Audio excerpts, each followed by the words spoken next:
Patient मेरे पास ultrasound लेके आते हैं और आके कहते हैं कि डॉक्टर साहब ये देखें फैटी लिवर हो गया है। और वो फैटी लिवर एक चीज़ बन गई है कि हर बंदे के दिमाग पे सवार है कि जी मुझे फैटी लिवर हो गया। अल्ट्रासाउंड वाले भी फैटी लिवर निकाल देते हैं और लोग परेशान होकर आ जाते हैं कि जी अब करें क्या।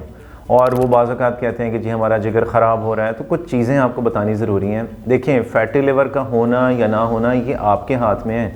ये कोई ऐसी बीमारी नहीं है कि आप कहें कि बस आप बैठे थे और आपको फैटी लिवर हो गया। कुछ कॉमन चीज़ें हैं जिनको देखना, जिनको एड्रेस करना बहुत ज़रूरी है। ख़ास तौर पे नंबर 1 चीज़ है मोटापा। और अगर आपको मोटापा है तो इसमें ज़ाहिर है कुछ बीमारियां भी मोटापा करती हैं, लेकिन ये आपका भी कसूर है कि आपको मोटापा हो रहा है। हम खा पी ज़्यादा रहे हैं, एक्सरसाइज करते नहीं हैं, चलते फिरते नहीं हैं, तो पेट के ऊपर जब चर्बी इकट्ठी होगी तो वो कहाँ जाएगी? वो जिगर के ऊपर ही चढ़ेगी और उससे आपको फैटी लिवर हो जाएगा और आप परेशान हो जाएंगे। दूसरी चीज़ कि वो पेशेंट जिनको डायबिटीज़ है और वो कुछ ऐसी दवाइयाँ खा रहे हैं जिसकी वजह से उनका वज़न बढ़ जाता है, जैसे डिप्रेशन की बहुत सारी दवाइयाँ हैं जो वज़न बढ़ा देती हैं, तो उन मरीज़ों में भी ख़ास तौर पे फैटी लिवर होने के चांसेस बहुत ज़्यादा हैं। सो डायबिटीज़ अगर है तो डायबिटीज़ को अगर आप कंट्रोल नहीं करेंगे तो फैटी लिवर हो जाएगा।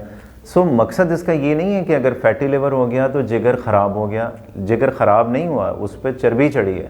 ख़राब होने में कम से कम 10 साल लगेंगे इसको, और उन 10 सालों का इंतज़ार हमने क्यों करना है? उससे पहले ही आप ये क्यों नहीं करते कि आप डॉक्टर से मिलें, गैस्ट्रोएंटरोलॉजिस्ट से मिलें और मिल के डिस्कस करेंगे जी आगे करना क्या है। परेशान होने की ज़रूरत नहीं है।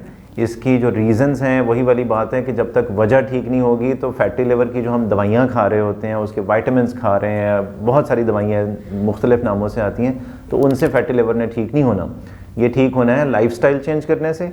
फैटी लिवर की पेशेंट्स को मैं अक्सर बताता हूँ कि फ़ैटी लिवर को ठीक करने की दवाई कोई नहीं है।